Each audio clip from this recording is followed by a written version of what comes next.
And welcome to a live stream of Torment, Tides of Numenera. I've already done one. I need to get gameplay footage for my impressions video, which I'm in the middle of editing. If you haven't known about this game at all, it's from the makers of Planescape, and it's actually really fun. It's could be a game. Let's check it out.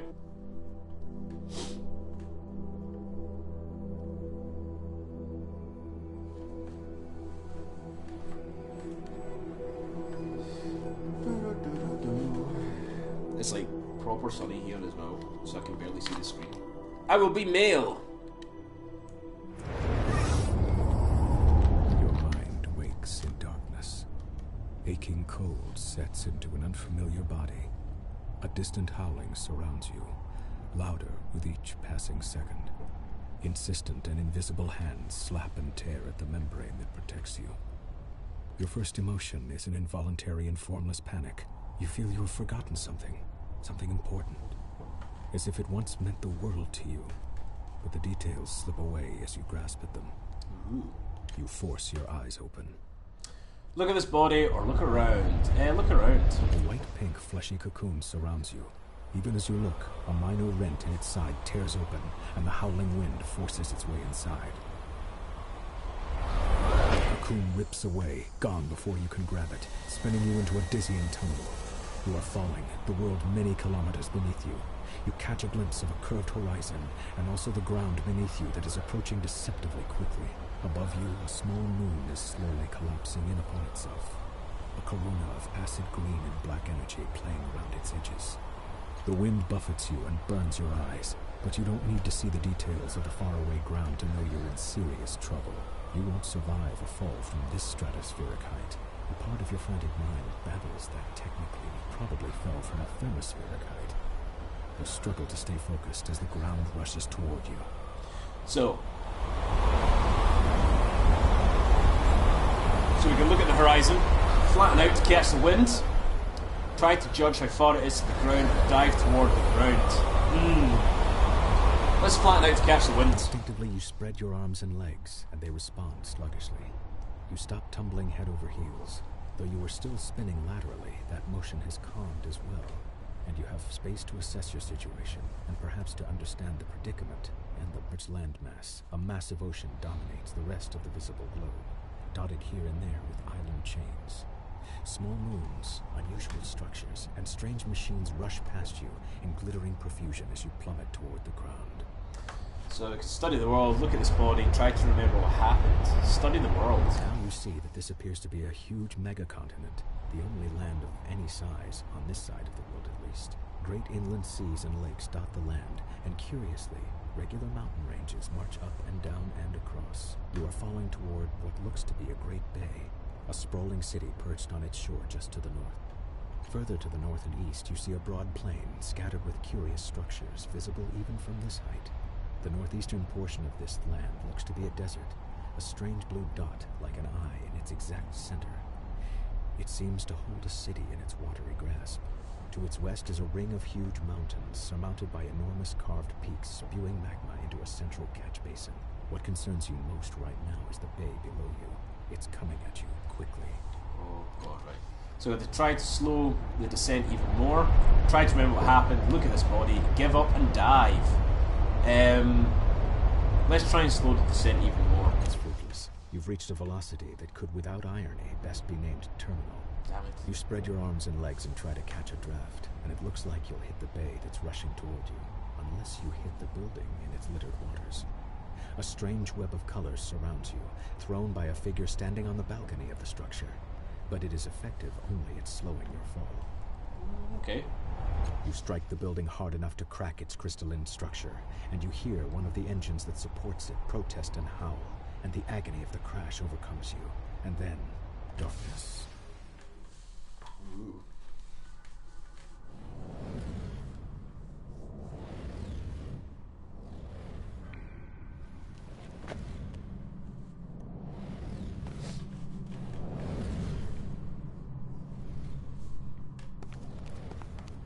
Okay, so where are we?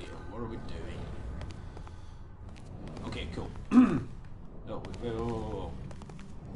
Examine. Ah, right, okay, cool.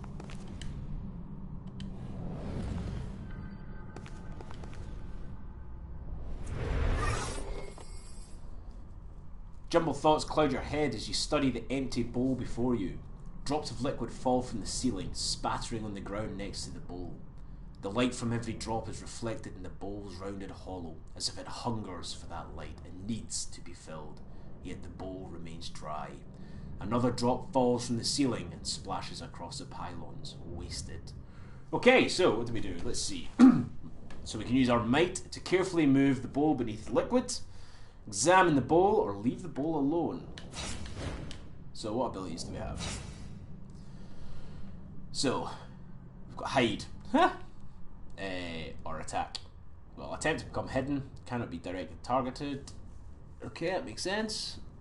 Alright. Cool. And any items do we have? I doubt we have any items at all. No items, cool. Right, okay, let's move the bowl beneath the liquid. See how much might it uses. You've encountered your first task. You have 3 stat pools, might, speed, and intellect, that you can spend on increasing your chances of success.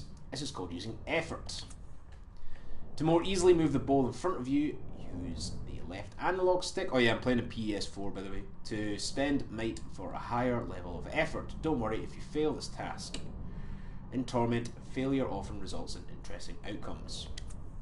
Okay, cool. So we have we can use up to 3 might. So let's yeah. Well, we've got 5 might, so let's use 1. Continue. Success! You carefully take hold of the bowl, avoiding the teeth on the serrated rim. With a deep breath, you move it over the glowing pool of fallen light. Okay.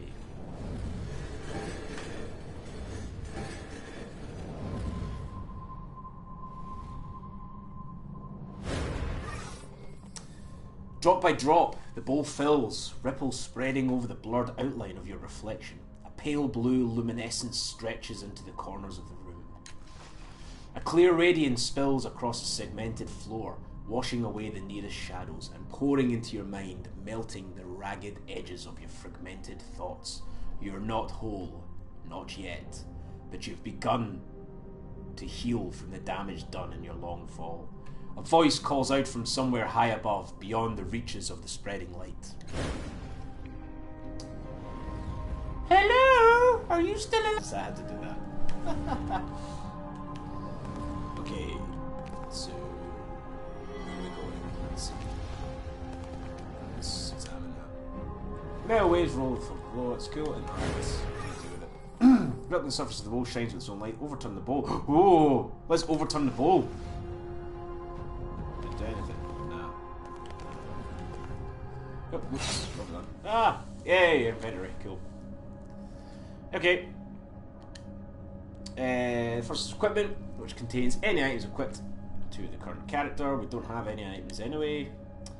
Backpack contains items being carried. We don't have anything. Quest items contain any special items. Yep, okay. But it's like just what ciphers you're carrying, item cipher limit, it's fine. Character sheet. I'm assuming that's your stats, which it is. And let's run around this. Whoa. Is something else there?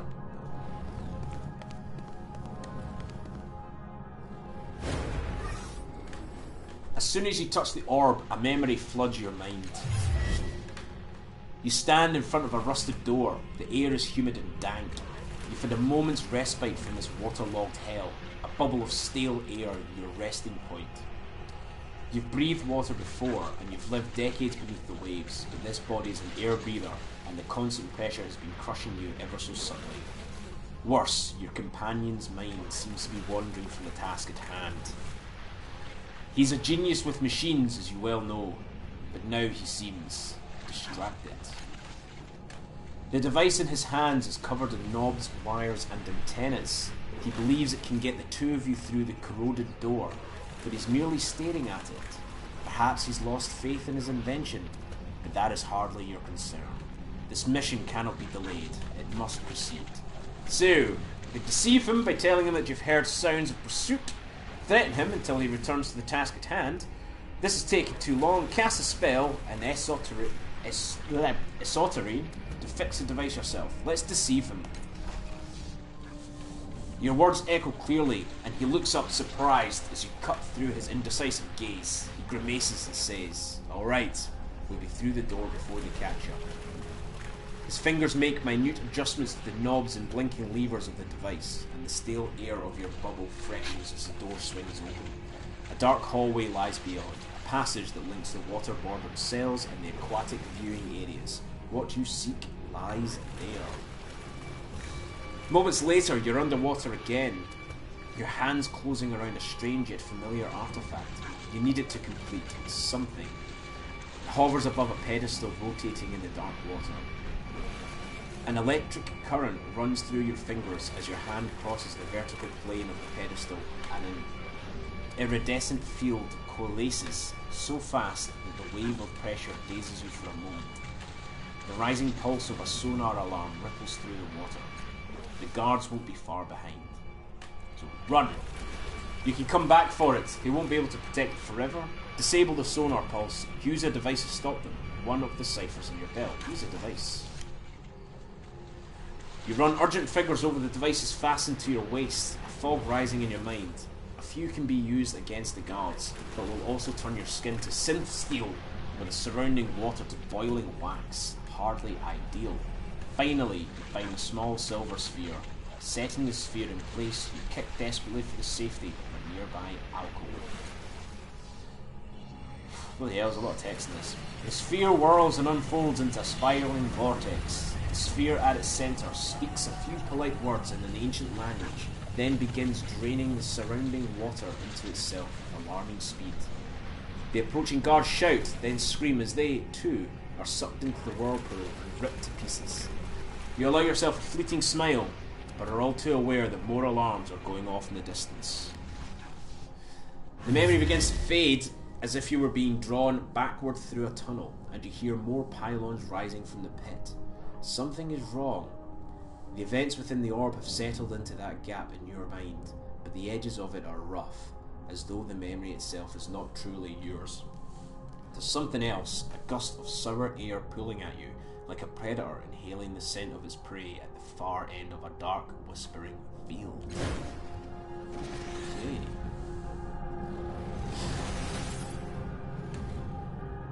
Alright. Let's go. Oh, does it say interact again? Oh, right, okay. Ooh, examine. The light around the door's frame dims and flares like a roaring fire in a high wind. Examine this. No sign or symbol tells you what might be behind this enormous door. A dull chill radiates from its bronze segmented surface, and the thick metal wheel seems frozen in place. Or into place. Alright, okay. Oh, excuse me. Right, interact. You stand beside a woman on a verdant crag.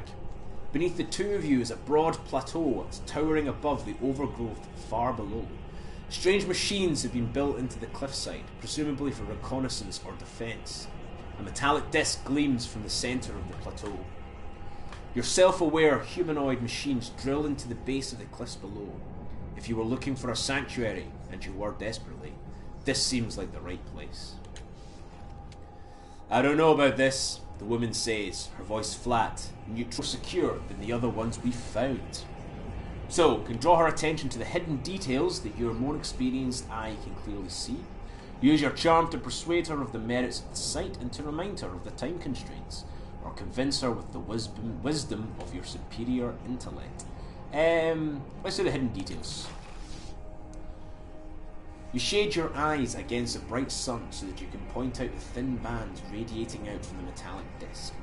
How the energy from those bands affects the local fauna, suggesting an enormous source of prior world energy.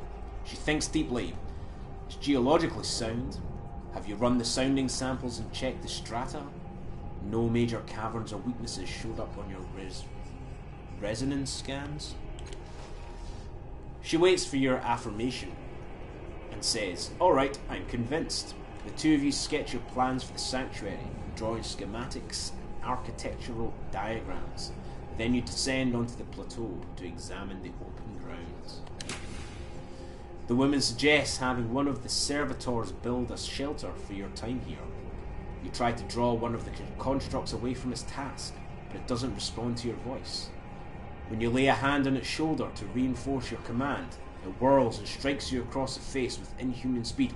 It turns back to its task, ignoring you. Your companion helps you rise, laughter in her eyes. It seems your construct has other ideas. What's the matter with it? So, use the Numenera integrated into the construct's body to overwhelm the behaviour malfunction. Examine the construct for mechanical faults, or look for a deeper solution. Perhaps it's an effect of the metallic disc itself. Ooh, what will we do? Let's go for use the Numenera. God, I cannot pronounce that. Numenera integrated into the construct's body. A mist falls onto the plateau as you activate the time-scarred artifacts fastened to the construct's behavioural core with a sub-vocalised command. With an abrupt clack and a pulse with pleasant warmth, the devices purge the error, and 7 copper-banded spheres drop out of evenly spaced rifts in the air. Ignoring this common side effect, you give new orders to the malfunctioning construct in a firm, clear, "Acknowledged!" It obediently trundles to the site of your new shelter. I should put voices on. The image freezes, then fades, and you feel the memory filling the gap in your mind, block by jagged block. You stagger, clutching your head, reclaiming your memory's hurts. And once more, there's something else. Hairs lift, one by one, on the back of your neck. Something beyond this room can sense what you're doing, and it is hunting you.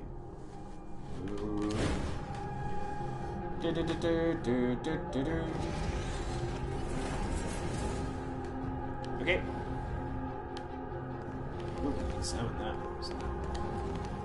Countless scratches and wounds mar the surface of this door. Someone made a great effort to get inside, to no avail. Interact. A vision of a city springs up around you. Your city, in flames and under attack. Her defenders have fought and died all day, and still the attackers keep coming. They fight as if your destruction were demanded of them. They care nothing for mercy, surrender, or plunder. What they want is blood. But you've brought a keen-eyed companion to the top of the tower. She has seen the way to stop the invaders.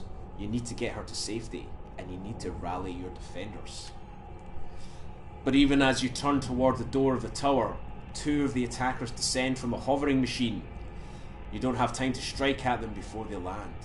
One is brutishly large, his weapon a vibrating axe. The other is slim, sheathed in glassy armour, and holding a hilt with a sizzling, invisible blade. Your companion backs away. She's too young to help. Your enemies advance single file, confined by the parapet. Trade blows with the giant. You can handle it for at least a strike or 2. Duck under the giant's swing and attack before he can strike, or fight defensively and figure out who presents the greater threat. Let's do duck under the giant's swing and attack before he can strike. You roll under the blurring arc of his axe. He's overconfident, testing you without committing to the attack. Yes, he's fast, but not as fast as you are. And when he raises the great axe above his head to finish you, you're able to bury your blade under his breastplate. Woohoo! The blade emerges from the back of his neck, and his life's blood washes over your hands. He falls, taking your weapon with him, and his companion attacks. God, there's a lot of reading. Her invisible blade is far more lethal than the giant's axe. You duck as she thrusts at you, and the wall behind you hisses, destroyed. Her return swing cuts through your armour, ruining your breastplate. She doesn't have to be skilled with a weapon like this. She just has to make contact. You time your attack just as she pulls it back for another strike. You barrel into her, driving her over the wall, and she drops screaming to the ground 50 metres below. The immediate threat ended. You focus on finding a way back to your allies. You open the tower door and rush down the stairs. The door at the base of the stairs is slightly cracked, opening just a bit into the hall, and you hear more of the enemy soldiers beyond. So, hurl yourself against a door and knock them to the ground. Crack the door open to sneak past them. Charge through them, counting on your defences to protect you. Let's go hurl yourself against the door and knock them to the ground. You charge through the dim shadows, dropping your shoulder into the door at the last minute. It bursts open. Halfway through its arc, it crashes into the pair of enemy soldiers, scattering them. You race through the door, blade in hand, and you dispatch your stunned foes before they have a chance to move. The blood begins to pool in the hallway. The memory begins to fade, and you find yourself back in your own body. Your temples throb with the racing force of your heartbeat, and the reclaimed memories blaze within you like a bonfire on a mountain peak, visible to every predator for kilometres around. A tremor rocks the floor beneath you, as though a massive fist has struck the room itself.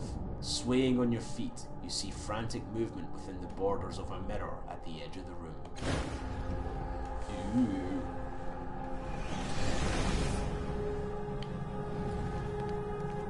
Let's go up this way.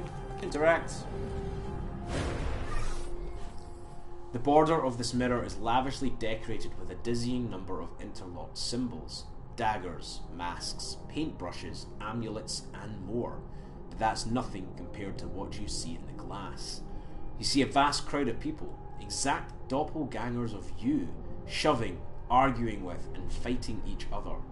Most are drab imitations of you, but a precious few are vivid and pull at your attention. Each of them bears an intricate pentagonal tattoo on their head. In their eyes, their actions, you see choices you made, shining like distant stars. Your hand twitches at your side, and though some of the bright doppelgangers ignore you, an even smaller number immediately turn to you, waiting for you to choose them and learn what you might become. A rumble shakes the room, and a slow vibration spreads from the darkness below, rippling towards the ceiling. So, point at the doppelganger with the clever eyes, point at the doppelganger observing all the others, step away from the mirror. Let's point at the doppelganger observing all the others. Sidling around the edge of the unruly crowd, the doppelganger cautions you to silence with a finger at its lips. Together, you scan the room and its inhabitants, noting every potential hazard and hearing every drip of strange liquid in the depths beneath your feet. Quietly, the doppelganger awaits your decision. Yes, that is who I am. I want to consider the other choices. Yes, that is who I am. The remaining doppelgangers scatter for the edges of the mirror and vanish. Your chosen identity steps forward. Its appearance changes as it steps out of the rippling glass. Its face reflects confidence and cleverness. Shadows of weapons flicker in and out of its hand, and a few devices shimmer on its belt. You get the feeling it, or you, would be comfortable in a variety of situations. The word Jack sounds in your mind. Gain descriptor observant. Your doppelganger continues walking, stepping into you, filling you, making you whole. Your decision rings out into the cavernous room, awaking and unlocking vast mechanisms behind the walls. Suddenly, a grotesque noise rings through your shared worlds, like a bell if bells could rot. Something is coming. Restored, 1 light pool. Nice. The mirror fades, leaving a dark open doorway. You take a deep breath and step through. Your choices in the memories and the mirror have begun to build your character, but now you have the opportunity to decide on a number of details. First, you can decide to change your type. Type defines the abilities and skills you'll be able to acquire as you advance. So we've got Observant Jack. Jacks are intrepid explorers. Let's keep that. Nanos are sometimes called mages. Now let's stick. Elite warriors. 1 might pool, 1 speed pool, 2 points distribute to any other pool, 15 health, 10 health to each layer tier, 4 points tribute to any pool. Yeah, let's just stick with Jack. Yeah. Okay.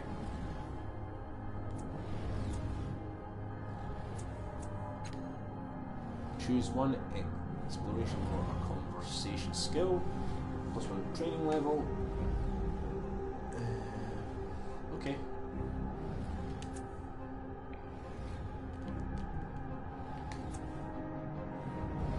Stat pools are the resources you supply effort. Yep, we know that. Okay. So I'm sure I have points to spend, don't I? Yeah. There we go. And let's put in one in for might. Yeah, that should do. Abilities unlocked by your type can be active actions such as attacks or spell-like, or unique passive effects. Okay, 2 points remaining, so let's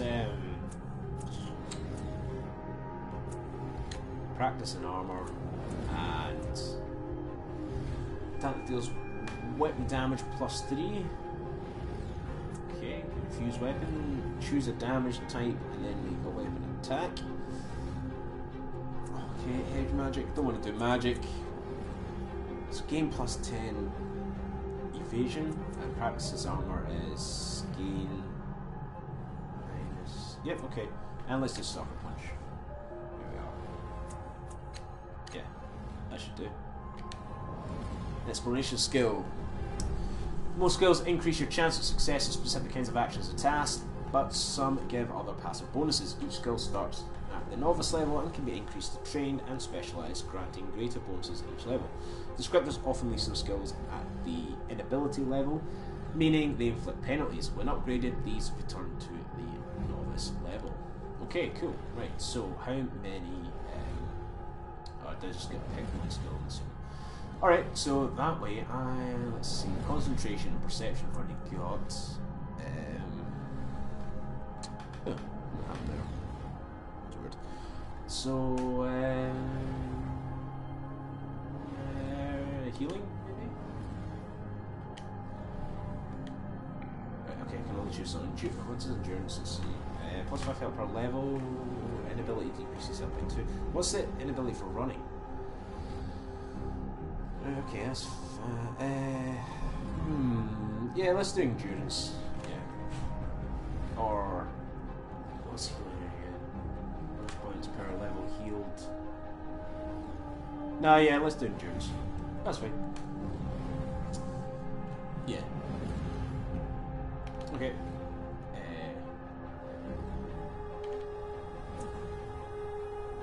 Oh, whoa. Have I gone too far? Although you chose your descriptor from among the many doppelgangers in the mirror, you now have the chance to view the specific bonuses and penalties it grants. You can also examine the effects of other descriptors if you want to choose whatever you wish. Nah, I think I'm fine with what I've got. I'm going to go back to weapon skill. Only glaze receive. Right, okay, that's right. No, I'm fine with what I've got. Are you sure you proceed? This is your last chance to create the last cast off character type or descriptor. Yes. Let's do this.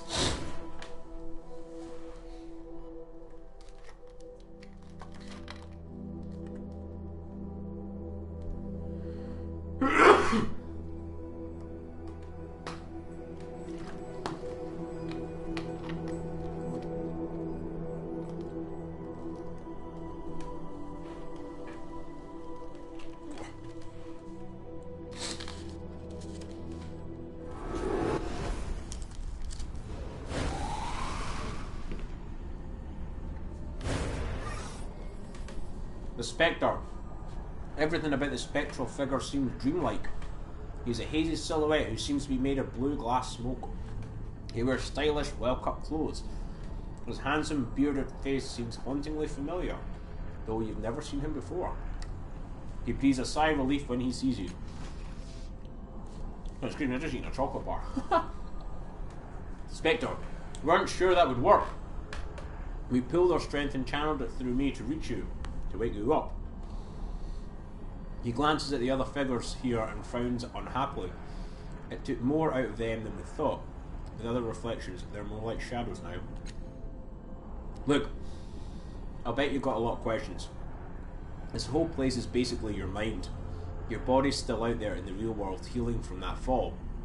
You need to get out there and finish the process. He shrugs. It shouldn't be too hard. That means it will be. So before I met you, it felt like something was hunting me. Do you know what that was? You said I had to finish the process. What do you mean by that? Who are those people? You call them reflections. If this place is my mind, why don't I remember any of this, any of you? Who are you? How do you know all of this, all that you're telling me? That hunted thing, I want to kind of know what's hunting me. He closes his eyes. That's a memory I don't want to recall. Oh, for fuck's sake, come on. Large, black, furious, it's our death, it's the sorrow. He closes his eyes. I hope it's lost interest in you. If it finds us, we're done for. God damn it, that means it's going to find us. You said I had to finish the process. What do you mean by that? After you wake up from this dream state and attune to the tides, you need to find something called a resonance chamber. Your body should have landed somewhere near it. Just climb inside that and everything will be fine. Okay. What do you mean, tune to the tides? Tides are like a force. Binds you. Like gravity or magnetism or something. Except they respond. This guy doesn't really know a lot. Just it's always or something, maybe, I don't know. Except they respond. Needs the tides to survive. It's not something you need to worry about. Your body will attune as it wakes up. Fuck's sake, okay. God damn it, right, so what is a resonance chamber? I remember pieces about it, but not the whole. It's a crystal sarcophagus. I remember it having 5 mechanical arms around it and a metal ring set in the floor. I think we were aiming for it when we fell. When you open your eyes in the real world, we should be nearby. Were we? I don't remember that. Who are those other people? You call them reflections. If this plays in my mind, why don't I remember any of this? Any of you? Who are you? Yeah, who are you? He pauses and looks down at himself, considering a long time before answering. I'm you. I'm a part of your mind. A splinter. I was waiting here for you. We called you with the memories of the others who are here. I don't know what happened next. Who are those other people? You call them reflections. Yeah, let's go for that one. That's what they are. As I said, it's your mind. You'll find reflections of people you knew.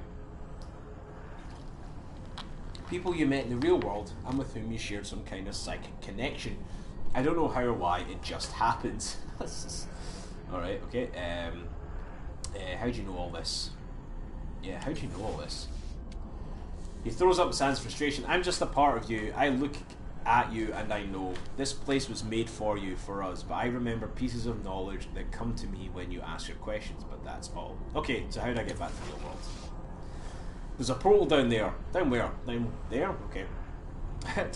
It'll take you back to your body, just step through it, and the whole tides thing should take care of itself. He crosses his arms. When you wake up, find the resonance chamber and activate it. Then we can... What in the hells is that? Uh-oh. Oh, shite. Whoa! God, it's just a sorrow. Sorrow is anchored to those reflections, it's devouring their power. We have to get rid of them. Destroy its anchors, or else the sorrow will erase us forever. Crisis initiated! Kill the reflections. Okay. The crisis begins when you enter a dangerous situation. Crisis are turn-based encounters where you can fight, sneak, and manipulate the environment or drop you in trouble. Each turn, you can take one action to attack or activate an ability. You can also make one move. Easy. That reflection is either you kill it or listen. Okay, kill it. Use L to move. Okay. Yeah, I get it. I want to move. Nope. There.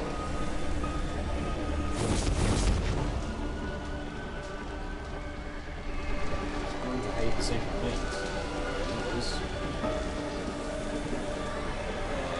Attack. Ever can be applied to attacks that increase your chance to hit. As with other tests, each level of effort increases your chances by 20%.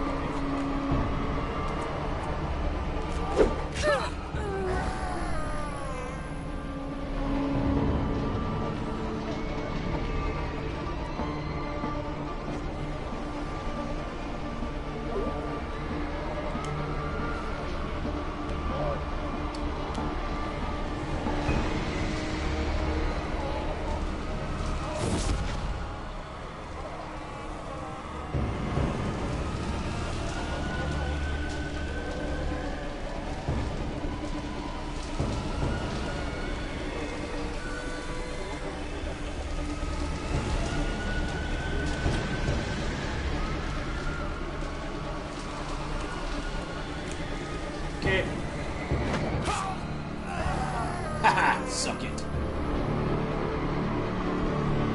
Sorrow infection.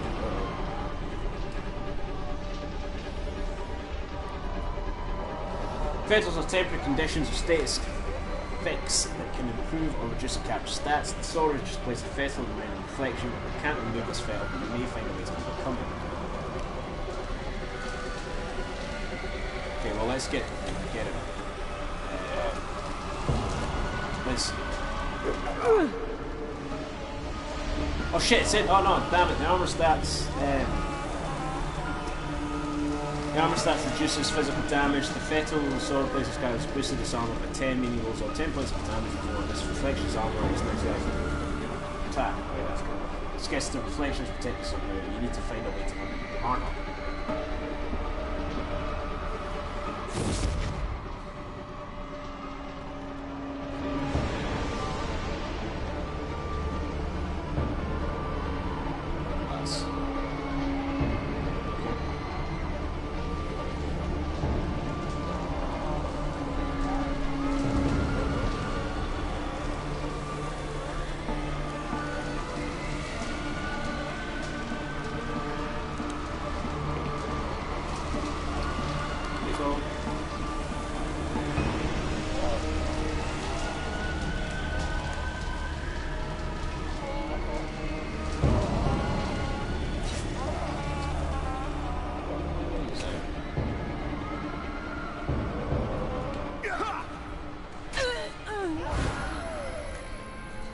Boom!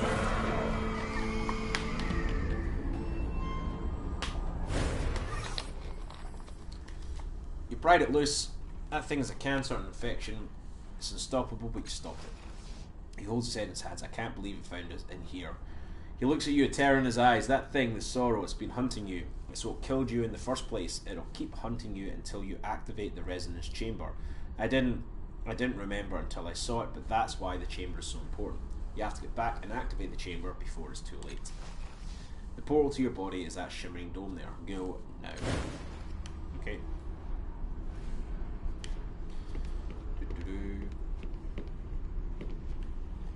Leave area.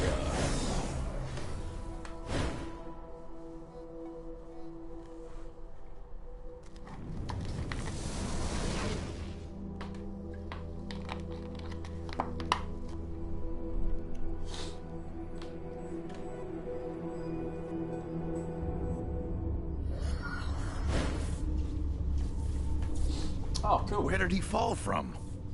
His body smashed to talk. It's a wonder he's still breathing. All I saw was the corona, not his origin point. But look, he's healing already. Spontaneous regeneration.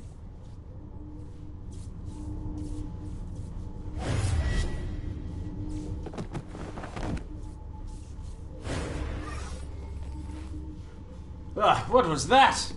What did you do, Calestige? His tone has become accusatory, suspicious. You open your eyes. The first thing you notice is this man's kaleidoscope of tattoos writhing across his forearms. He wears a long dark coat belted at the waist, supplies filling his pockets. His boots are worn and stained within years of travel. You blame me? He admitted an internal physiological reaction in response to the fall, probably related to that fantastic healing process. Obviously, Alagern. Her voice rolls and hisses, and you have to rub your eyes to be sure that you're not seeing double. Faint echoes of her actions trail from her, each nearly mimicking her, though some act and react to stimuli that you can't perceive. Her vivid hair and outrageous clothing remain constant through these shadows. Oh yes, it's obvious, Calestige. His voice is grim and clipped, then he sees you looking at him. You're no ordinary mortal, we know that much. Start talking. His face is hard as set. It's hard and set. Hard as set? What? I'm no ordinary mortal, what do you mean? Who are you? Where am I? How did I get here? Was I dead? I'm no ordinary mortal? What do you mean? You really don't know? He cocks head to the side. I'm starting to think you're not him. Starting to think, Alagern, tell me, is it a novel experience? It's his face. I've never seen any other people rebuild themselves like that. Only the changing god could have healed so quickly. He sighs and rubs his face, trying to regain his composure. Maybe you could help me for a change. You know what this means to me. You're familiar with the word changing, Aligaran? It implies inconstancy. Thus, the changing god may well have changed. Several versions of her shrug, and she addresses you. You'll have to forgive him. He believes you're somehow someone he once knew, even though it's painfully obvious to anyone that you're newly born. 2 seconds.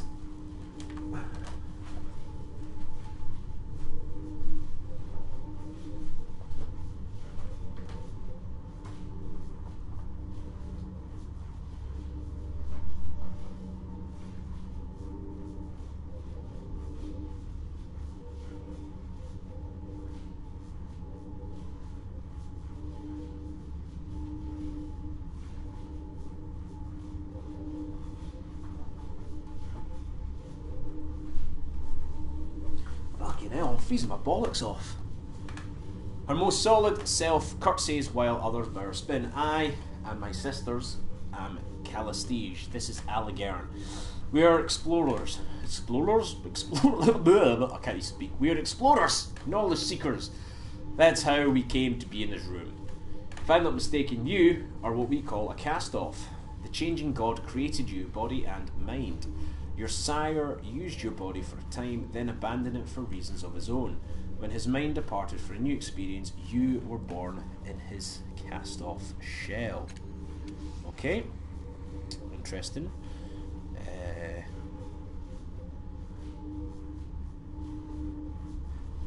So where are we? What is this place? Who's the changing god? Who's the changing god? Ha! That's something coming from you. She gives him a sidelong glance. The changing god is your sire, Go, a means to transfer his self to a new body of his own creation. I don't think he knew, however, that when he abandoned one body, another mind was birthed to fill the void. Huh, that's pretty cool. Oh, he knew alright. He eyes you up and down coldly. The only thing the changing god cares about is himself. He doesn't give a single thought for those he leaves behind. Okay. Where are we? What's this place? Who's the changing god again? Are there other cast-offs? Jeez. Aye, are there others like me?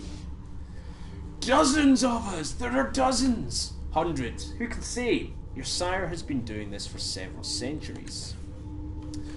Though if all of them were born the way you claim to have been, it's a wonder any of them survive. Okay, so fair enough. Where are we? What's this place? Changing god. Can you tell me the other cast-offs get? She says born from changing god left. Fucking hell, man. There's so many things. Where are we? A sanctum of your sires. The common belief is he has several such places throughout the 9th world, possibly other worlds as well. We were only just able to gain entry to this one because of your grand entrance. Oh, fair enough. Okay, before I woke, I was in some kind of dreamlike labyrinth with the glowing spectre. With how hard you hit the ground, I'm surprised that's all you saw. Okay, so you say I was born when the changing god left, but why am I not dead? Okay. Algaran, I used a cipher to slow your fall further, but the damage still would have killed an ordinary person. But think about it. If you're the kind of person who can make your body into anything you want, what do? If you've constructed bodies for centuries, you want to make each one better than the last. You want to live forever. You're not going to let your life end by accident. No. You'll make strong bodies, fast, powerful. Maybe throw in regeneration while you're at it. Regeneration, that'd be quite cool. That'd be a cool power to have, regeneration. Like, it would be quite pretty badass. Anyway, the changing god has always been vain. He rarely stays long in a shell that doesn't suit his self-image. She looks you up and down, her smile suddenly unnerving. Perhaps the changing god fled because he didn't want to wear those scars of yours. Okay. So, if the changing god abandoned my body, where is he now? How can you be sure this body's a cast-off? What was that blast of energy when I woke? Do you know anything about the tides? What are the changing god's bodies like again? I want to ask about something else. So, if the changing god abandoned my body, where is he now? Yeah, where is the changing god? If he abandoned your body, then his consciousness fled to another. He eyes you keenly. Calestige. Oh, do stop. The look she gives Aligern is equally piercing, amplified by the withering glares of her sisters. If there's one thing we know about the changing god, dear, it's that he always has a contingency. This child was born here. The object of your obsession will have been reborn somewhere else. Okay, so how can you be sure that this body is a cast-off? Yeah, how do they know it's a cast-off? You mean aside from your miraculous reformation? For one thing, there's your tattoo. All cast-offs have one, though its purpose is beyond me. And then, of course, there's your delicious naivety. He could be faking it. You don't live hundreds of years without learning to lie convincingly. Very true, Aligern, very true. Oh, for whatever. She sighs in exasperation, then says to you, "What do you think? Are you a newborn child? Or are you a powerful immortal whom death has robbed of his memories?" Powerful mortal! Immortal, not mortal. Powerful mortal could still be that. I survived that fall and have skills and powers I don't recall learning. What if I am the changing god? There's so much I don't know or remember. I think I must be a cast-off. You obviously knew the changing god, Aligern. What do you think? Am I him? I honestly don't know. Yeah, let's go for this one. Let's challenge Aligern. Oh, the dominant tides have shifted. Aligern, that is just the kind of question he would ask. He scrutinises you in a way he hadn't before. I admit you carry yourself differently. The changing god I knew had a glint of knowing everything about our world and the worlds before it. Your personality, that's very much the same. Blue tide raised a small amount. Ooh. You could be him. I hope not for your sake. You would have a lot to answer for from a lot of people. Calestige. Calestige? Yeah, just go for Calestige. And what are you basing that conclusion on, Aligern? Your feelings? He looks away, and his composure slips a little. Gods, you're so rancid sometimes, Calestige.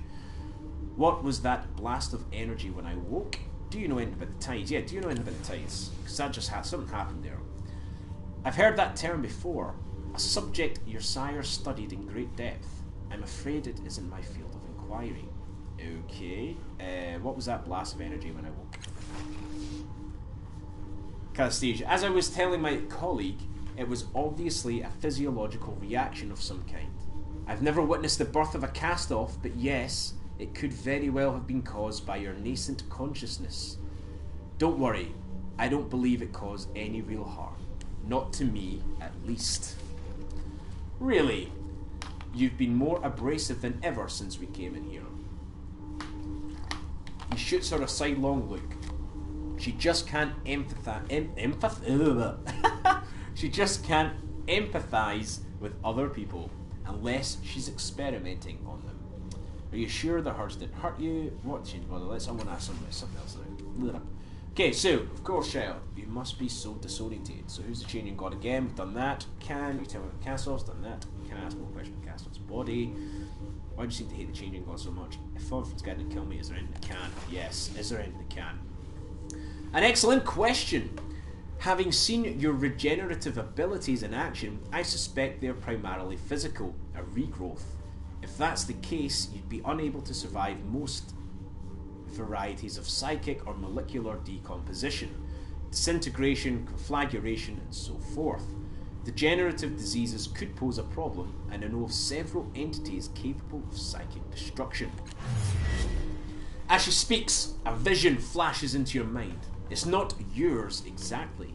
Somehow you know this is a memory of the changing gods.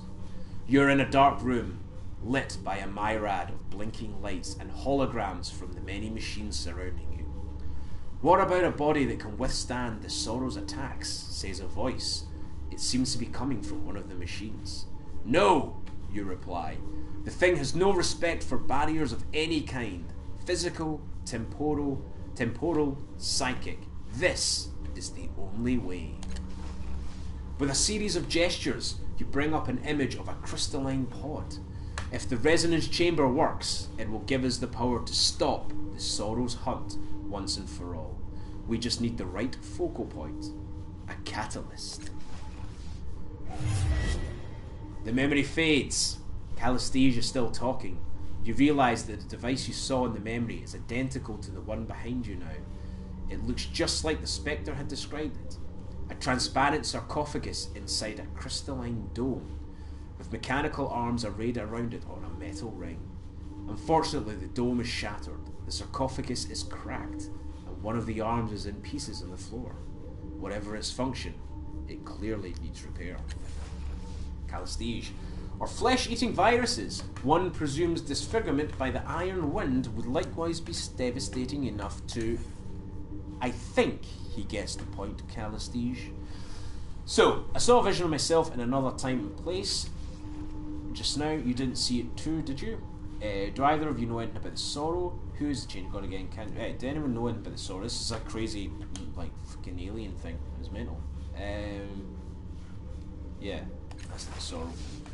I've had my share of sorrows, but never the sorrow. What's that? A disease? Fair enough. Her mouth compresses in a tight line. I know nothing about it. Okay, what about the crystal chamber? Quest received, fallen to earth. Nice. Allegaern chuckles, then firm and certain, he says. Not likely.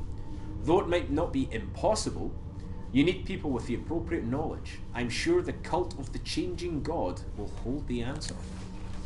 Her distaste is evident in the expressions of her echoes, although the face of the one in the lead remains carefully impassive. You turn to the insane to help a newborn. Where's your judgment, Allegaern? I would take him to the Order of Truth. The Order of Truth? Are you mad? They would sooner take us apart. So what's the Order of Truth? What's the cult of changing god? Allegaern, will you take me to the cult of changing god? Because you rotated some of the questions. Thanks for helping me figure this out on my own. So what is the Order of the Truth? Calestige, knowledge seekers, the learned who try to wrest secrets from the hearts of the prior worlds. They gather in the city to exchange their findings and help humanity to build a brighter future. She smiles brightly. Our friend Allegaern here was once one of them. Frauds, quacksalvers, and charlatans. They don't have all the answers, and I'd not trust them with the changing god's secrets. You're just angry that they couldn't help you with yours. Her echoes tinkle laughter. But I am being too cruel, dear Allegaern. Let us take our new friend to the Order. Okay, well, what's the cult of the changing god? Despite what she says, they're not insane. They're eccentrics. She laughs, but he soldiers on. They're worshippers of, well, you or your sire, the changing god. They devote their lives to understanding your kind. Well, that makes sense. So, take me to the changing god. Yeah, the cult of the changing god, aye. A wise choice. Your worshippers aren't likely to cut you apart, and they're sometimes fools, but they collect knowledge and data. They'll tell you more than you care to know about. Whoever you are, they could give you good counsel. Calestige, she sniffs and gives Allegaern an acid glare.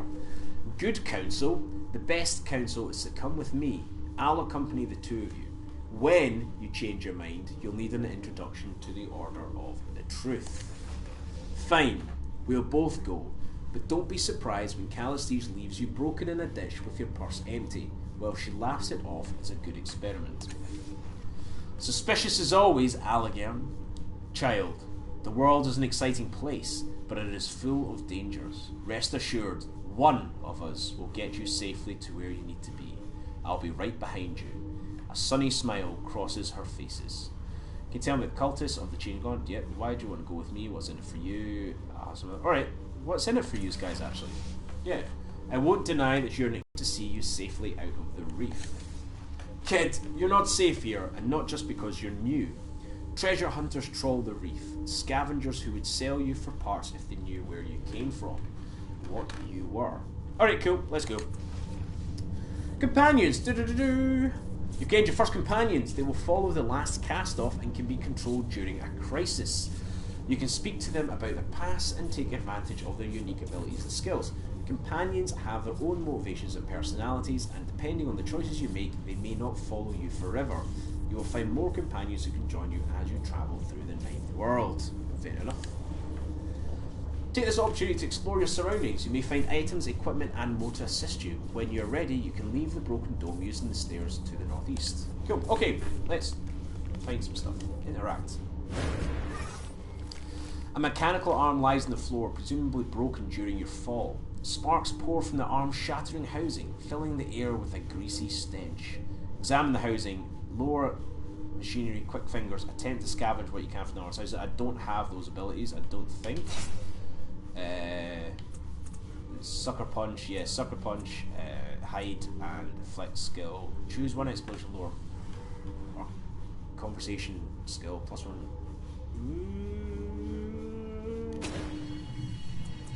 Quick fingers.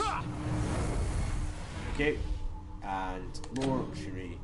If you select a companion's portrait in the effort window, they can assist the last cast off with some challenges. Your companion stat pools are used instead of your own, and they may have different skills. Okay.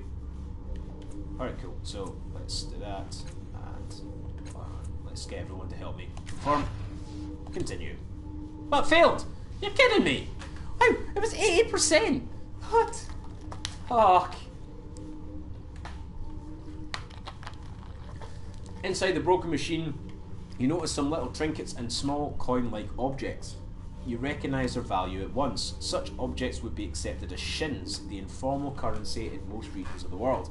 Unfortunately, you're only able to retrieve a few of them. You can't seem to dislodge the other. Gained 9 shins. Cool. Okay, examine the housing.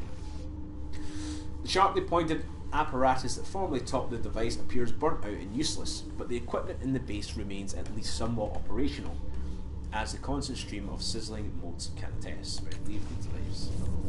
What else is there? What's this down here? Broken fragments of the domed ceiling are scattered on the floor. They appear to be made of transparent synth. Okay.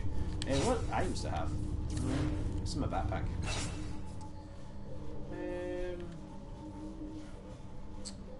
Let's see. Don't know. I thought. I don't have stuff. Oh shit! Did I just take that off by accident?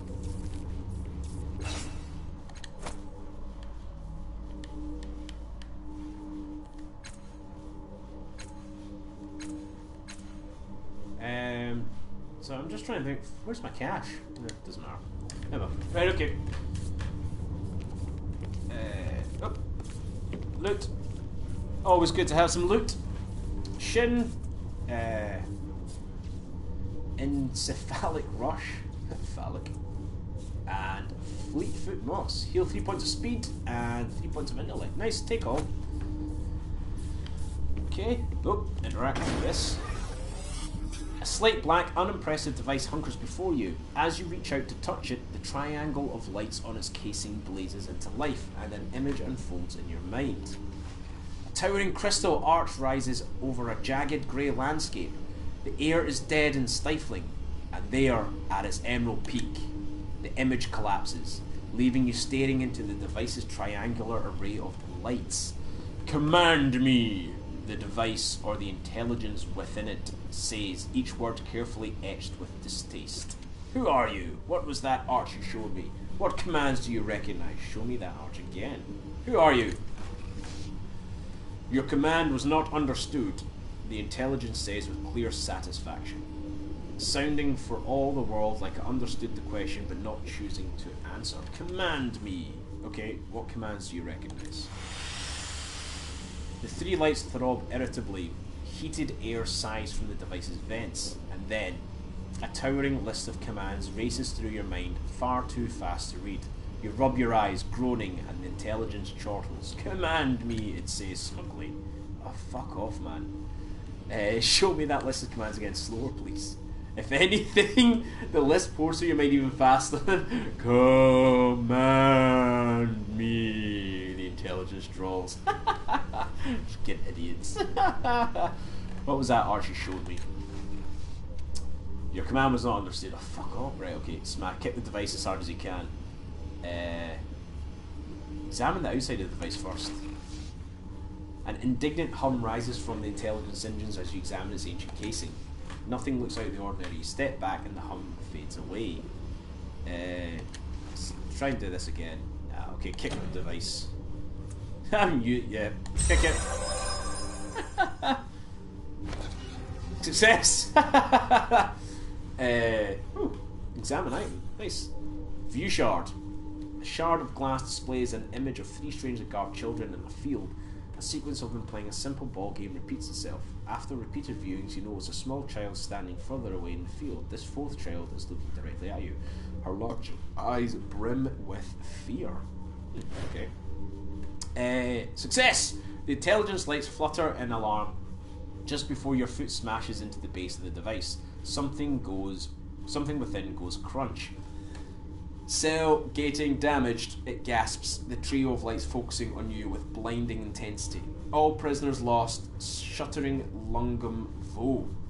A hatch springs open near the dent left by your foot, and the lights flicker off as you claim a hissing component from the device's smoking interior.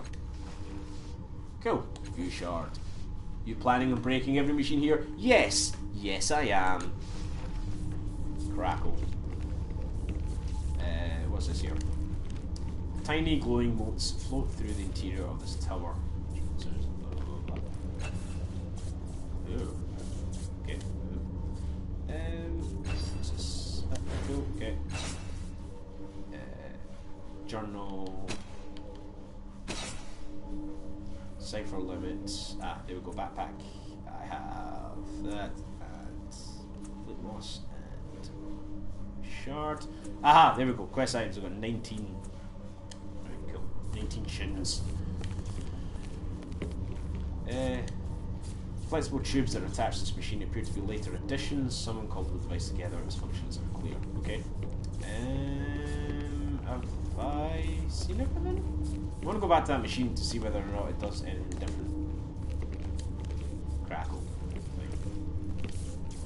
Okay, cool. Let's go. Oh god, stupid Google. Every time I say okay, cool, it thinks I'm talking about Google.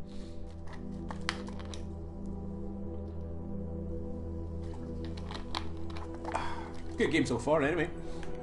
I'm quite liking it.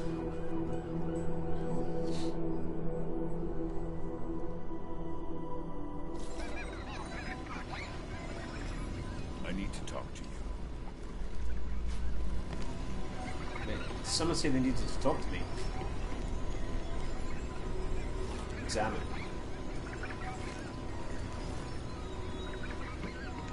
Oh yeah, talk. We're trying. Talk. This is the reef of fallen worlds, kid. It's a dangerous place at the best of times. And with you lighting up the sky as you fell, well, we should get out of here as soon as possible. Why were you looking at me when you said that? I wasn't, he growls. Don't be so paranoid. But when she isn't looking, he raises his eyebrows at you knowingly. What makes the reef so dangerous? The Numenera of the past are always dangerous, but there are other dangers too, some closer than others. Can you, what are the Numenera? You want me to tell you? He laughs without mirth. The Numenera are all around you, everything left over from the prior worlds. Sagus Cliffs thrives by trading artifacts from ancient civilizations. Hells, you can't scoop a handful of earth without finding drift from prior worlds mixed with it.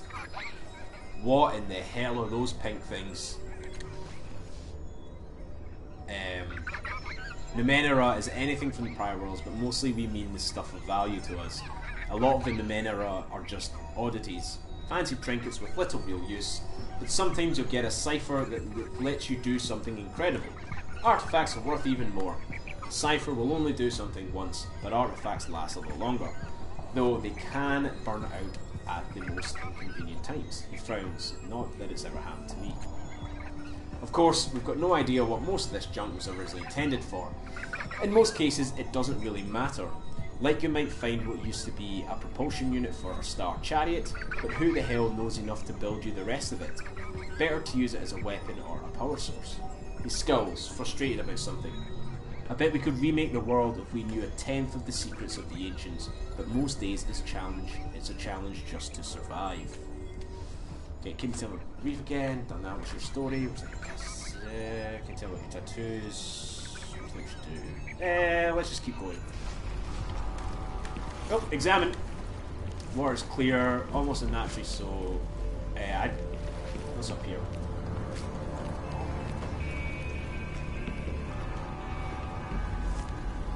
examine. A yawning intake marks the front of a long dead construct inside the metal that's pitted black and ancient. Hang on. Let's go down and fucking look at these wee things. Interact. Two floating cones whirl and spin deliriously around each other, giggling like children being tickled. The air around them smells of sweet burning leaves. What are you? Quick fingers. Touch a cone as it passes. I don't need to use anything, so... Yay! Success. You manage to graze one of them with the tip of your finger. Rorn, a voice says, and your vision is stolen from you.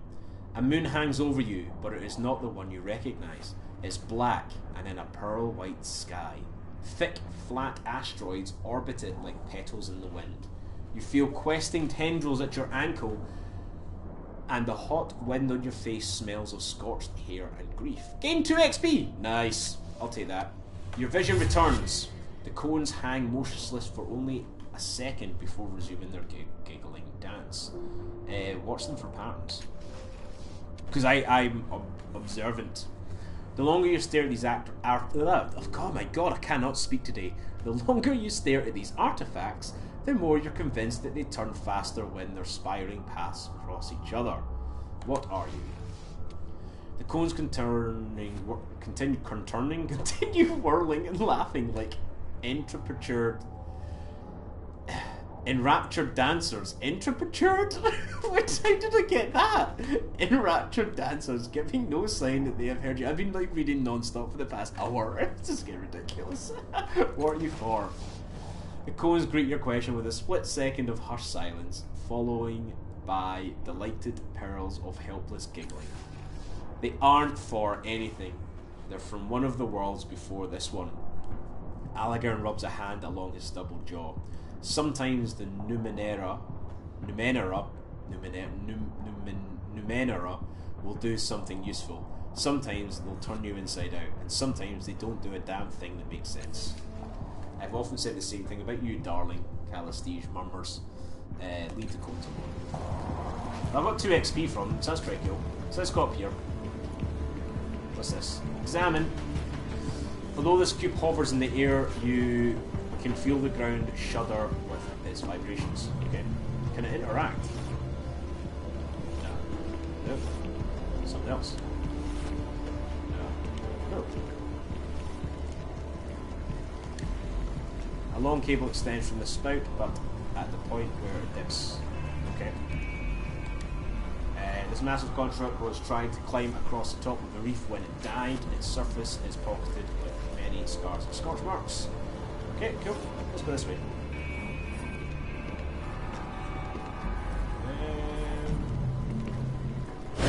Whoop.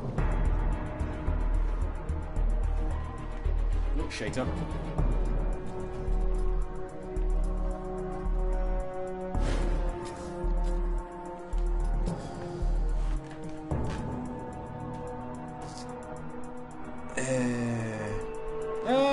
Hang on, I'm getting confused. Apologies, guys. But Coro, as you step onto what... Ah, for fuck's sake. Stupid fucking thing. As you step onto what looks like the back of the enormous construct, 4 strangers approach you. In the lead is a wiry man with parallel scars running from cheek to collarbone on the left side of his face. He gives you a welcoming smile, pulling on grey gloves embedded with pulsing lights. That's not a very welcoming sign. He's about to say something to you when he notices Calestige. Cal!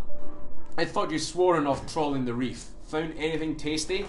His eyes travel up and down both you and Alligator. Odds and ends, Coral. Nothing that would interest you, I'm sure. Her words are calm, but she's gone quite still. Calestige, is something wrong? Turn to Coral. What do you want? Maybe pass. Let Coral Calestige talk. Let's let them talk. Let's observe them first, see what they're doing. His hand curls into fist at his side. I was wondering specifically if you'd seen a falling star that landed near here not long ago. Oh, that was us. Whoops. I've seen nothing of the sort, dear Coral. Her lips close thinly. What about your friends? He turns to you. I know most of the draft that scavenges the reef these days. It's a rare pleasure to see a new face. Nice scars. How did you get them? What are those gloves for? Where did this star land? It wasn't a star. I fell from the sky. There was no star. I'll be honest with you, I saw the star but don't know where it landed. You're in my way. Right, let's do deception. And let's let's get up to about 90%.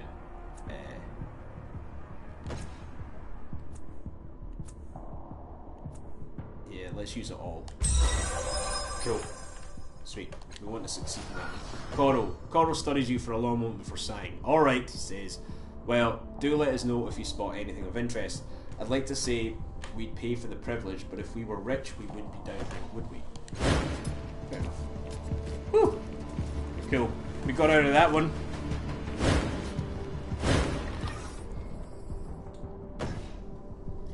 Nice thinking, kid. That would have been a fiasco. You figured out why they were here, right? They saw me falling from the sky and came to investigate. Oh, sure. And they just had that ambush ready to go at the same time as we're leaving. No, kid, Calestige sold us out. Excuse me, are you suggesting I had something to do with Coral's plans? Are you suggesting you didn't? An old friend of yours just happens to be waiting for us, armed and outnumbering us. As we return from the greatest find the reef has seen in years, it's too convenient for me, too convenient by far. Of all the idiotic paranoid delusions, you really believe this, don't you?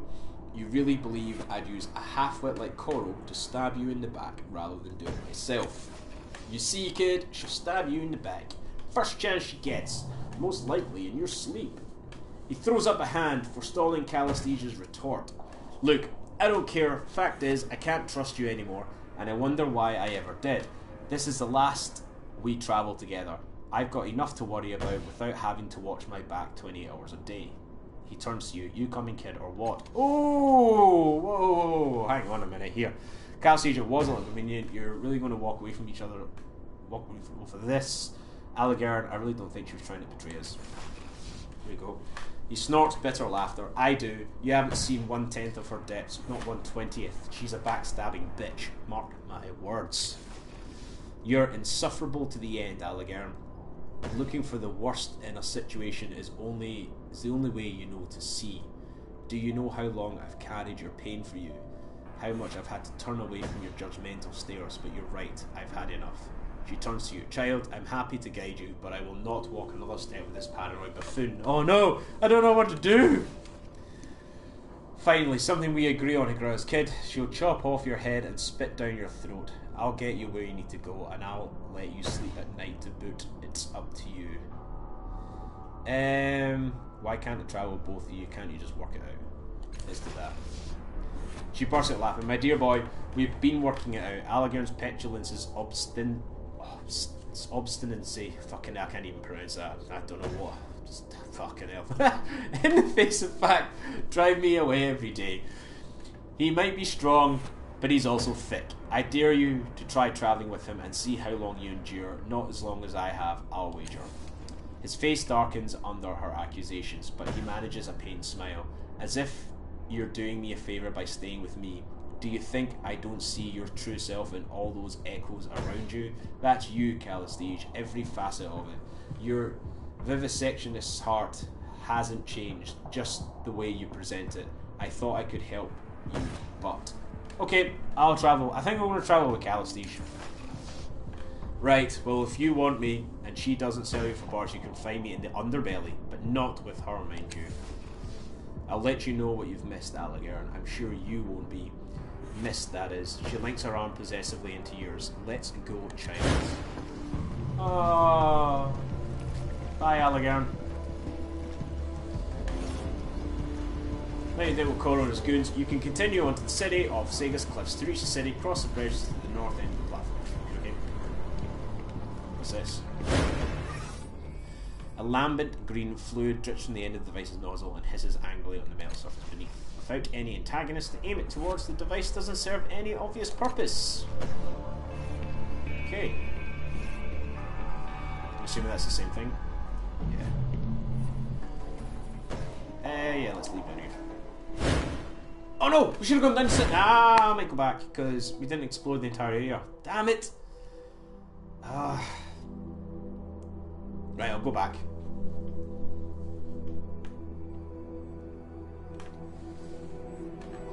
gate.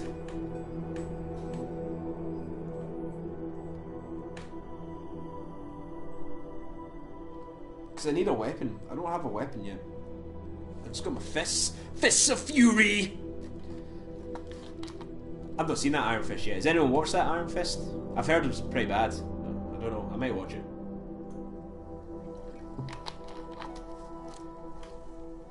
I think it's in Marvel or something like that, but it's like a crazy... He's basically Bruce Wayne, but he's just a ninja. Well, Bruce Wayne is a ninja, I suppose, as well. Tony Stark, but with ninja skills, maybe? Okay, he's back. Back! Leave area. I want to go back and explore even more. Beep.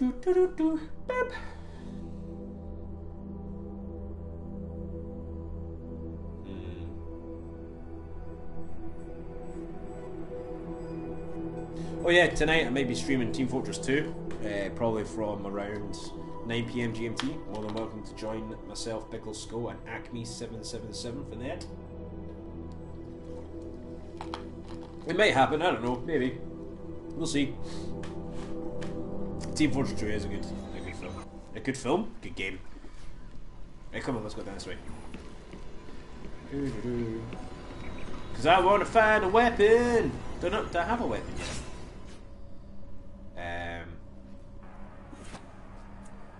No, I have no weapon.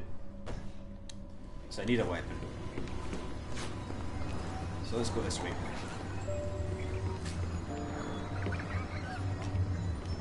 Examine. Interact! Oh, nice. A tangled cluster of metallic tendrils grows from the depths of the nearby water. Strangely, they resemble clawed alien hands, most of which have 7 or 8 fingers. Smashing! Break off one of the hands! Yeah. Yay!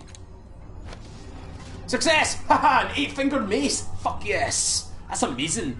You grip the hand nearest to you and snap it from its roots. Stepping back, you give it a couple of experimental swings. Good balance, it might make a decent weapon. Haha! Gained item, 8-fingered mace. Try pulling another hand out of the cluster.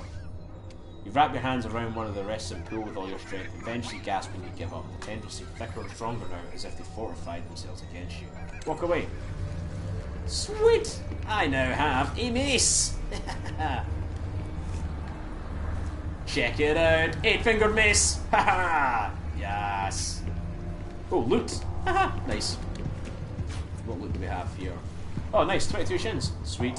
And we have Fleetfoot Moss. And yeah, take all, because if I now go to items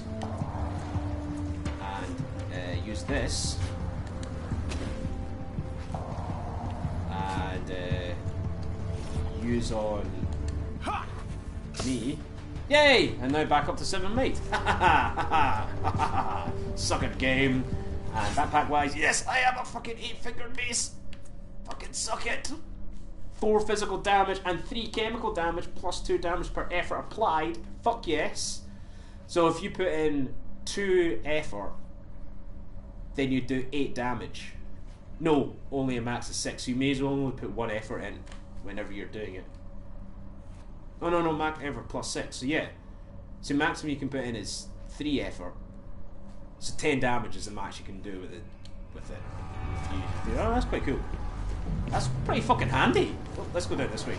See, I'm glad I came back to this place. Interact with this. A bubbling mass of sludge floats on the surface of the water. Every once in a while, an oily nodule separates from it and hurtles into the sky. You can catch momentary glimpses of a muck-coated object in the putrid mass. Examine the sludge or attempt to retrieve the object trapped in the sludge. Attempt to retrieve it, and let's... Yep, just use 1 point of that. Of speed. Continue. You found a cipher. Ooh. Ciphers are Numenera objects that can trigger a powerful effect, but can only be used once. Ciphers and your cipher limit score are displayed in a special section in the inventory screen. Take care not to accumulate more ciphers than your cipher limit, or you will experience unpleasant side effects. So the next time sunlight strikes the object's street surface, you're ready. You snatch it in the from the oily mass. Oh, sorry, and clean it as best you can. Gain item, fresh vapours. I'm not sure whether that awful muck is harmless or you're immensely lucky. Either way, do go on poking things, dear. It's quite entertaining. Examine this. Search for more objects. Yes. You spot no. Examine the sludge. Carefully, you lean close to the heaving mass. After a moment's study, you notice that the globes rising into the sky always contain something, be it a shining core of untainted seawater or a tiny fish. Far below the water, you spot a vast, dark reservoir of sludge. Wait for more treasure to the surface. Hell yes. Minutes tick past as you patiently wait beside the mass of sludge on the surface. Wait for more. Wait for more. Gain 2 XP. Nice. At last, your patience is rewarded when an unusual object bubbles at the surface. Before it can sink out of sight again, you snatch it up. Tar River Globe. Oh, right, cool. This is the fresh vapours. So it heals 10 points of intellect and confers fresh vapours. Consumes an action. 5 uses. Oh, nice. Okay. Continue. You found veritable filth-stained trove. Well done, dear. Wait for more! Wait for more! Wait for more! Wait for more! Okay, one more time. Okay, one more time. Right, one more time. Nah, okay, that's it. God damn me, my loot! Oh, actually, can we keep going this way? Oh yeah, nice, we can. What's in here? Interact. The metal door is thick, heavy, and unmarked by time. Double rows of circular bumps run horizontally and vertically across the surface. It is firmly sealed. Examine the door more carefully. The metal surface is infused with minuscule threads that are barely visible to the human eye. They only run in straight lines and right angles, and they seem to converge at the circular bumps. Upon closer inspection, you notice that each of the bumps is unique. Some have flat faces, others are actually many-sided polygons, and a few are marked by tiny apertures. Unfortunately, you don't see anything that resembles a knob, keyhole, or access device. You try touching both the flat planes of the door and the small bumps, but nothing happens. Knock on the door. You knock lightly at first, then harder. The door makes no sound at all, nor does it shudder or yield. There's no one home, dear. Hasn't been for thousands of years. She peers at the door. One of my colleagues at the Order claimed that she got inside, but I don't believe her. Oh, okay, that means we can ask that person when we get to the Order. Examine. Device is like black goop. I love that word. Goop. Loot. Nice. More loot. Motions. Electric force. We don't need that because we're pretty much full on might and intellect. We're fine. Cool. Take all anyway. So what does that leave us with our thing? It's pretty cool. And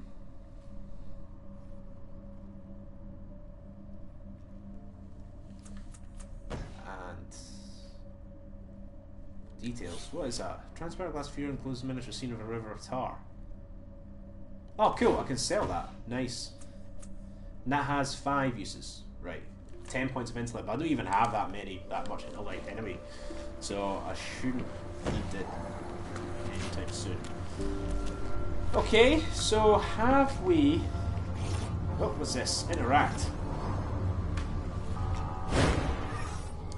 A matte black obelisk floats in midair above the water. It has sharp curved sides that converge to a glowing tip that brightens or dims with the passing of the bay's faint breezes. Lean out to touch the obelisk. You raise your hand towards the obelisk. Dull green light wells from within the black stone, fixed on you like a furious eye. Be careful around that device, dear. It does tend to spit beams of light at people who get too close. Her eyes gleam with warm recollection. A handsome young Aeon priest I knew managed to capture one in a crystal necklace. He looked so pleased with himself, but only in the one reality. In the others, the beam had torn straight through his eye.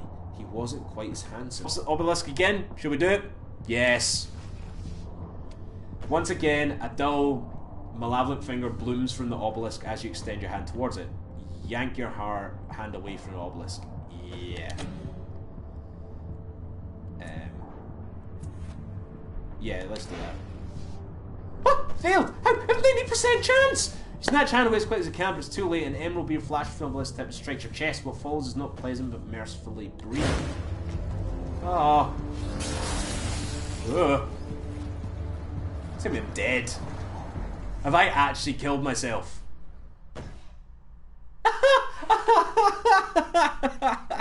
Oh, for fuck's sake. When the light fades, you're utterly gone, burnt to an ash, too fine to be seen amidst the drift of the ninth world. For a time, your tale lingers as a lesson in foolhardiness, but alas, even among the reckless, you prove unremarkable. Load last save. I can't believe I actually died. I was 90%. I should have moved away. I need to go back again and do all of that again because I didn't save. Damn it. I should have saved. Damn it! I don't know what it is, but when I'm playing on the PC, I automatically save as much as I can, but for some reason when I play on the PlayStation, I just keep on forgetting to constantly save. I don't know why. That's my excuse anyway. I have to go back. And I've got my 8-fingered mace. I want to get that. I want to get my 8-fingered mace again. I better have all my items. Bet I'm not going to find that cipher anymore, or any of the other bits and pieces either.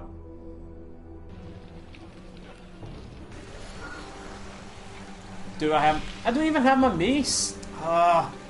Leave area. Damn it.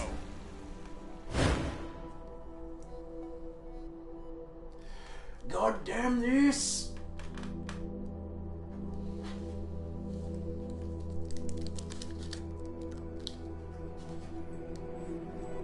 I'm eating these like Kinder bars. They're amazing.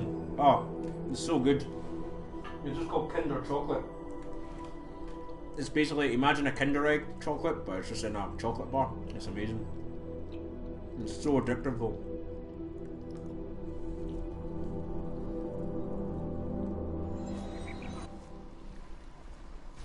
Right. Nowhere to go and what everything is anyway, so. Down here. Loot this. I'm going. Take all. Interact.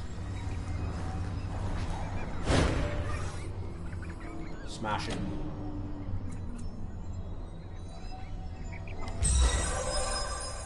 Cool. Walk away. 8-fingered mace. Nice. Then up here. Interact. Quick fingers. Done. Ciphers. Continue. Search for more objects. Wait for treasures to surface. Examine the sludge. Wait for treasures to surface. Wait for treasures to surface. Nice. Continue. Leave. Okay. Oh, and then inventory. Where is it? Use item. On me. Cool. Okay, now we're back. Oh, and see if I can save it. Save! I can save it like this. Right, good. For some reason I thought it was going to be a game where you had to wait for checkpoints. Right, cool. So let's go.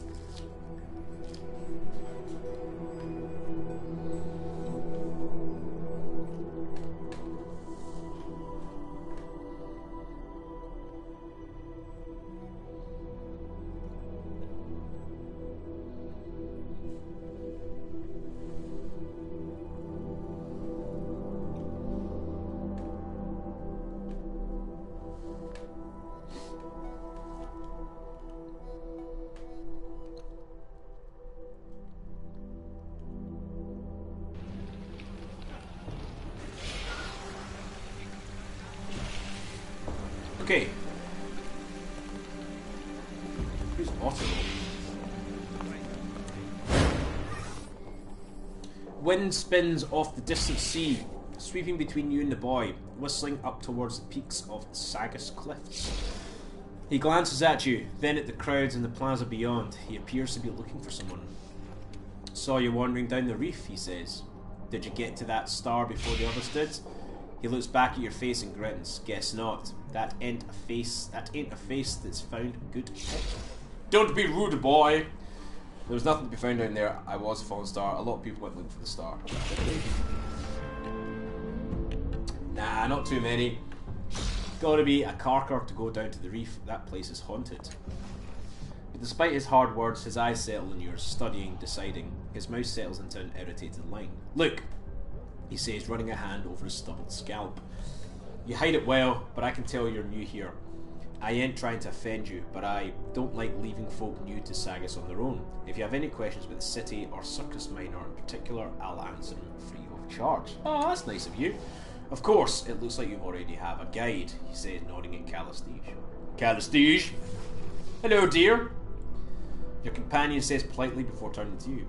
Otteru knows the city better than almost anyone, and it's quite unlike him to give anything away for free, let alone his terribly valuable advice. Do take him up on his offer. Nice of you to say, Otteru says, eyeing you. Well, perception. His gaze flicks back to Calistige briefly, as if he expects her to lunge at any moment. Interesting. Do you live here? I'm looking for the cult of Genie God. Where is the Order of Truth? Remember that. Addendum added. Fallen to earth. Oh yeah, I need to see where my quests are, actually. In Government Square from here, follow the path around to the left, look for the stairs going up. Do you live here? Not really. Walls are nice, but they keep you in one place. I like to move around, explore. Let's find out where the cult of Genie God is. Well, you're not going to be able to miss him, he says, smirking. They're camped around the weird clock on the other side of the square. He sells his hands at the hips. What do you want from those cake carkers anyway? They owe you something? Oh shit, no! Oh, I didn't mean to click that. Damn it! Alright, Otto says, winking. Good luck with the pitch. They meet a few changing gods a year, so don't expect open arms. Silvertide raised a tiny amount. Whoops. So we're in Circus Minor now. Yeah, the heart of the city, he says, folding his arms. The levies and politicians will tell you that Government Square is the centre of Sagan's bliss, but they're not thinking right. He spreads his hands, framing the plaza. When folk come to Sagus, they come here. They talk and trade, plot and fight, and tell stories. Everyone who comes here leaves different. His hands fall. Anyway, what do you want to know? What's happening at the stage? I think it's some fight. An execution! What? It'll be going on for a few days yet. All those folk think they'll learn great truths from the nightmares of a dying man. It's not worth my time, but it might be worth yours if you haven't seen one before. Yes. Does everyone know how to fix complex machinery? He says, scanning the plaza. Prata, that's a bug lady in the market, is pretty good with machines. You might ask her for advice. He rubs the back of his neck. Otherwise, you'll want to visit the foreman in the underbelly. They might be able to fix it, if they can stop fighting long enough. Okay? Farewell. So, how do I find out my quests? Journal. There we go. Fallen to Earth. Haha. Do I have secondary quests? No. Find and repair to... Right, okay. Cyber. Horrified man. Spectator.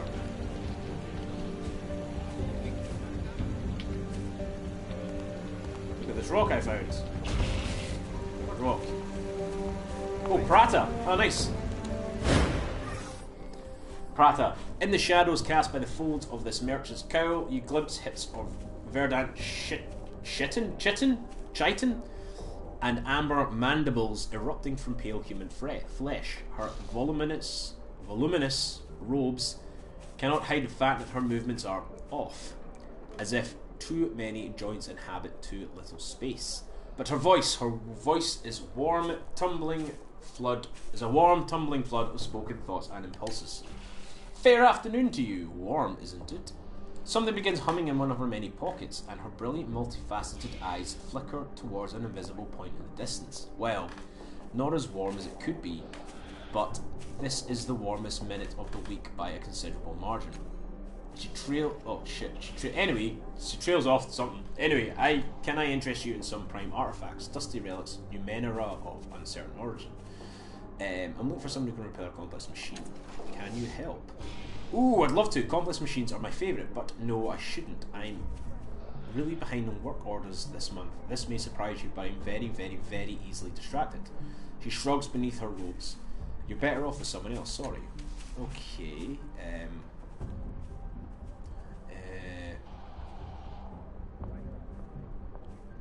you sure you can't help me fix something? Quadruple sure, she says cheerfully. God damn it, I thought it was going to be that easy. Damn. Let me see what you're selling. Okay, what's she got?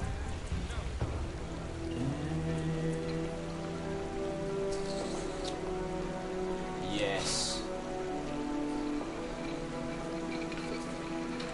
Buy one of them. And what can I sell? Sell that. Sell that. Keep that. Keep that. Okay, cool, that'll do.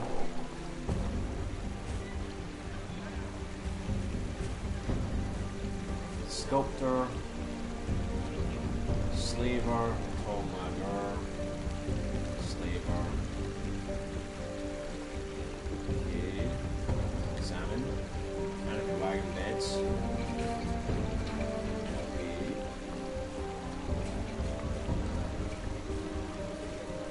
Is it me? This frame rate is really bad. It keeps on stuttering.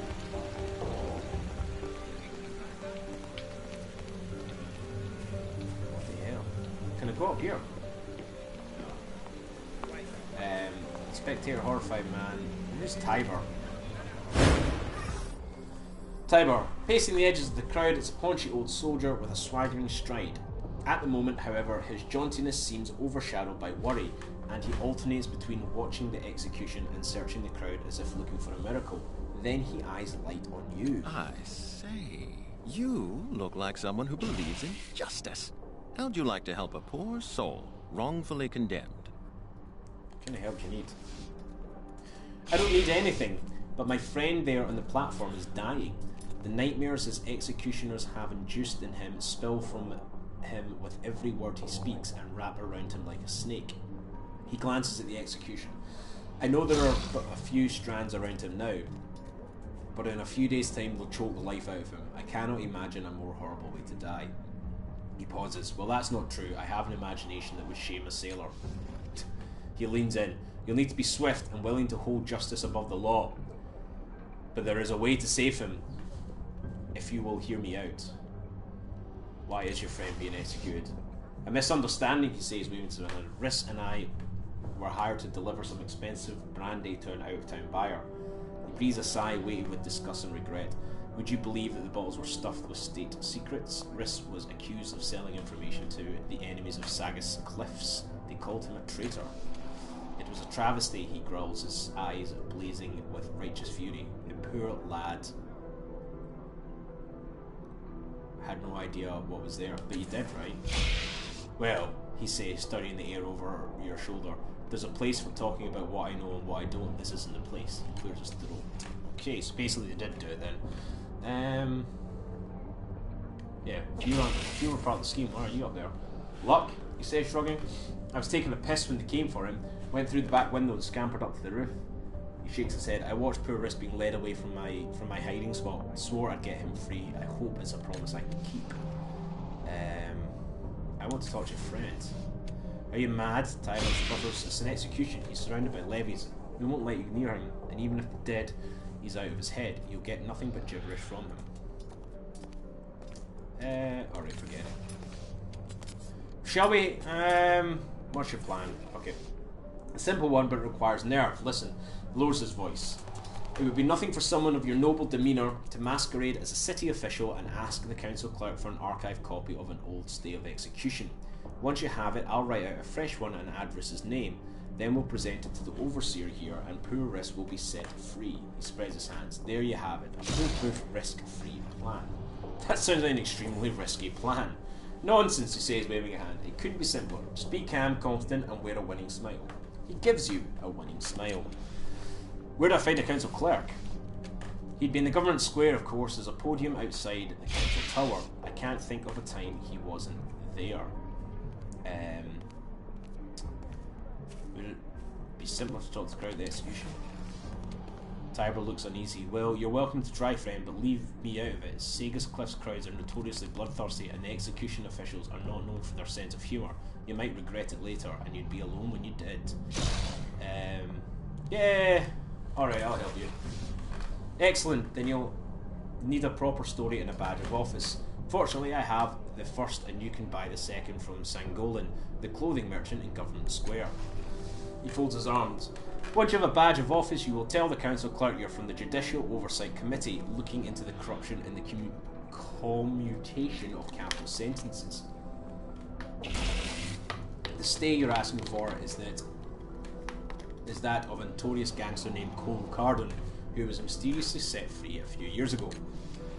When you get Cole's stay of execution, I'll make a copy with Riss's name on it, and you can give it to the overseer who will free him. You see? Simple! He rubs his hands together. Now, if you'll let me join you, I'd be happy to show you around the city and help you with all this, and whatever else you have going. What do you say? Yeah, thanks, I could use the help. It will be my pleasure, but let's hurry. There's not a moment to lose. Riss hasn't much time. Updated my journal. Okay. Hey, I've got another companion as well. What the fuck is that? Ah! You inch closer to the lattice of energy that holds the creature, and as you lean in, the ugly glaive with a sledgehammer slung over his shoulder shouts at you. Oi! No gawking for free! Pay El Jinto or get gone! He glowers at you, hand reaching for the haft of his hammer until you step away from the cage.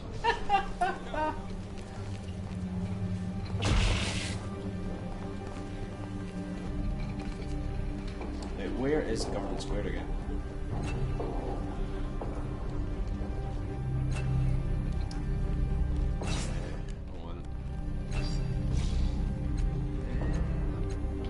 Where are we going?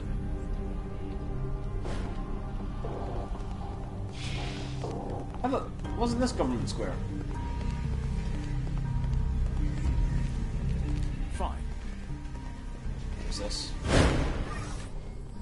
As you approach the clock, there's a pause in the argument the duo next to it are having.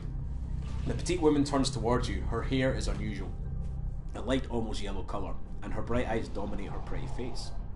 Excuse me, but my colleague and I were having a discussion, and her eyes fall upon your tattoo, and her breath catches audibly in her throat. Oh god, it's the changing cult people, isn't it? Damn it. Her partner is a unnaturally tall man, gaunt and sour-faced. His voice sonorous, with fingers that twitch and weave through strange contortions. Occasional light sparks in the air as he does. He turns to you and opens his mouth to speak, registers your tattoo and closes it again. His throat bobs for a moment and he says, "It is an honour." She sighs. Must we indulge this religious nonsense? Your opinion of our beliefs is noted. We have discussed our differences with you and you made your position quite clear, thank you. He turns back to you, anger etched on his face. He collects himself. If I might impose on your time for a moment, will you tell me about your tattoo? How did you shape it? Do you know why it differs from the others? I don't know much about my tattoo. What does it mean to you? You've been touched by the changing god, she whispers. His mind sheltered in on you.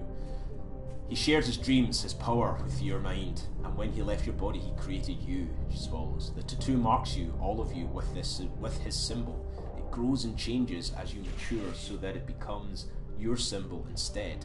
There are more of you. They call you cast-offs. She cocks her head, studying you. You're welcome here, Reverend One. We stand ready to serve as we can. Have you any questions for us? I have nothing more to say just now because I'm going to wrap this up. Wait, Reverend One. He peers at all the traces of the scratching, going, I do not recognize you. You do not match any description recorded. She snaps her fingers as if she finally figuring out a mystery. Wait, let me remember your face. She studies you carefully. Oh my, you're new. Are Are you the changing god? Can it be? She reaches out to touch her sleeve and pulls her hand back quickly. I am the changing god! He gives a short, curt nod and then he studies you carefully. Tell me truly, please, do not deceive us, for we will know. Are you the changing god himself, incarnate here before us? I am! This is my cult! I like that. This is my cult. You're not a cast-off, not one of his children. I knew it. Her hungry eyes are adoring. She hardly seems to blink. Cass, I would welcome the opportunity to question our inspiration directly, but kindly remember that we have been deceived before. He turns to address you. If you truly are he, perhaps you can settle this question for us. Oh god, here we go. Let's see if we can do this. He gestures towards a clock behind him. Dark figures